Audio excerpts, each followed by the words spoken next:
어제 아침에 우리는 같은 본문 가지고 선하심과 인자하심이 영원하신 하나님께 감사해야 한다라고 말씀드렸습니다. 자, 그런데 우리가 찬양해야 될, 감사해야 될 그 하나님의 선하심과 인자하심이란 구체적으로 어떤 것인가? 하나님이 선하시다는 것은 우리를 언제 어느 때든지 자상하게 부드럽게 대해주시고 아름답고 좋은 것들, 귀한 것들을 우리에게 주실 기회만 생기면 망설이지 않고 아낌없이 내어주는 것, 그것이 바로 하나님의 선하심이. 이런 하나님의 선하신 모습에 대해 가장 잘 설명해 주는 말씀이 있어요. 우리가 너무나 잘 아는 말씀이죠. 로마서 8장 28절 말씀, 우리 같이 한번 읽어보겠습니다. 로마서 8장 28절 우리 같이 읽습니다. 죄송합니다. 저문이 안 나오네요. 제가 읽어드릴게요.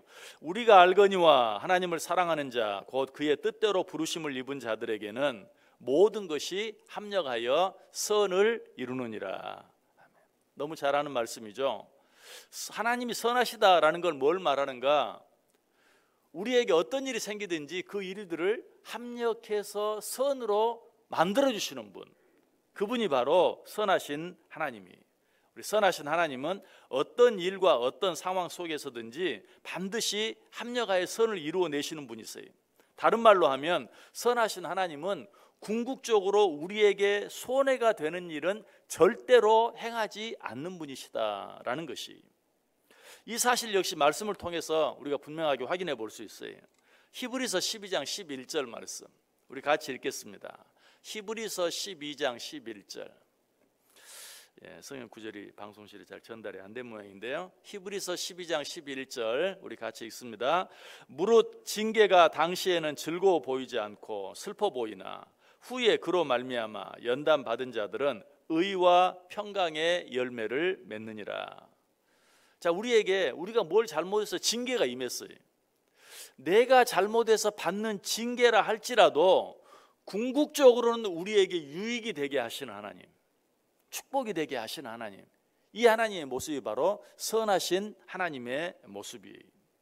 그러므로 우리는 우리에게 어떤 일이 일어나는가, 내게 일어난 일이 내가 보기에 어떤 일처럼 보이는가 하는 것은 전혀 염려할 필요가 없어요. 왜? 그 일이 어떤 일이든지, 그 일이 내 눈에 보기에 어떠하든지 궁극적으로는 어때요?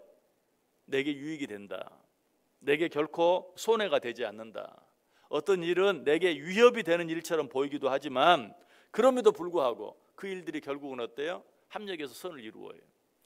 결국은 그 일이 선으로 바뀌어진다는 것이.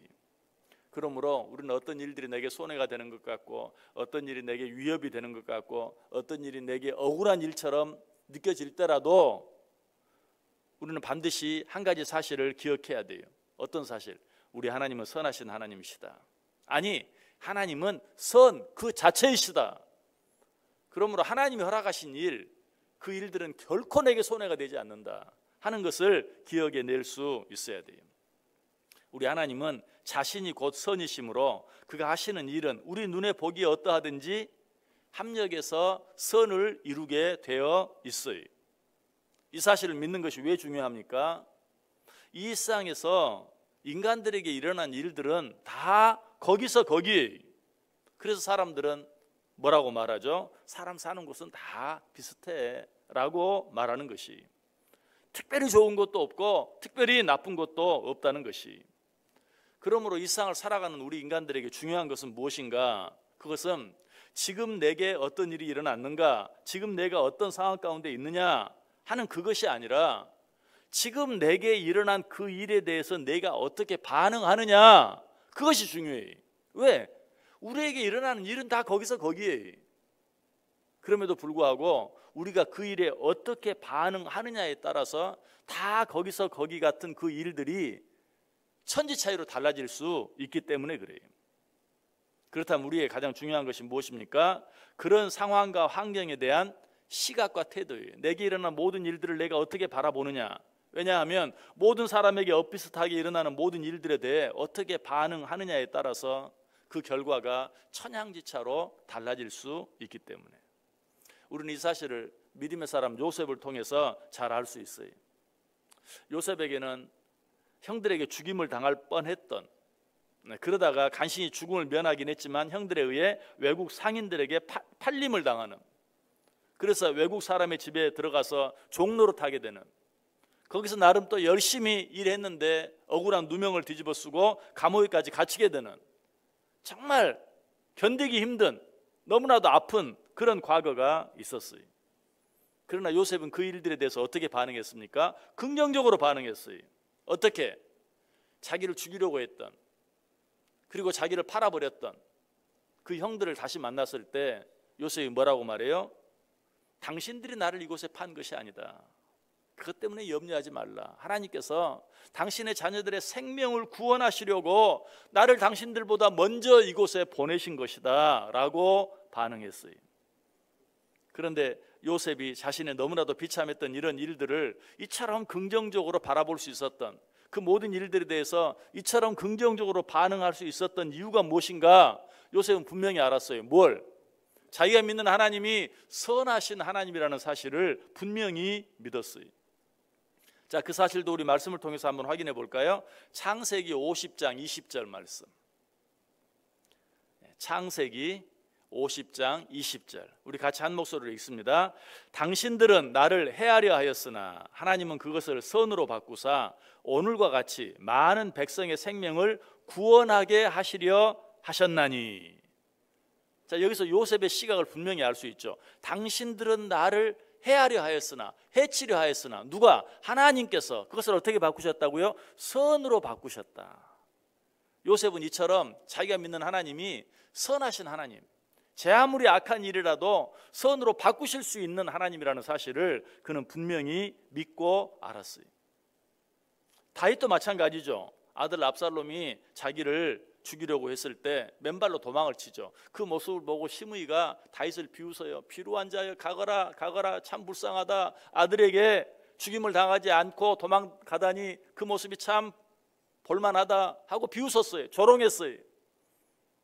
그러자 다윗 옆에 있는 사람이 당장 저놈을 죽일까요? 라고 말할 때 다윗은 뭐라고 말했어요? 내버려 두어라.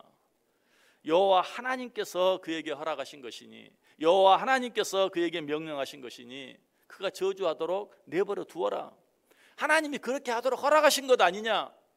하나님이 허락하신 것을 내가 왜 맡겠느냐? 라고 말하는 것을 보게 돼요. 다윗 역시 자신을 저주하는 사람을 이처럼 관대하게 대할 수 있었던 이유가 무엇입니까? 다윗도 요셉처럼 자기가 믿는 하나님이 어떤 하나님인지 분명히 알았어요. 내가 믿는 하나님은 선하신 하나님이다 라는 사실을 분명히 믿었기 때문에 자기를 이유 없이 그처럼 조롱하는 그 사람까지도 관대하게 대해줄 수 있었어요.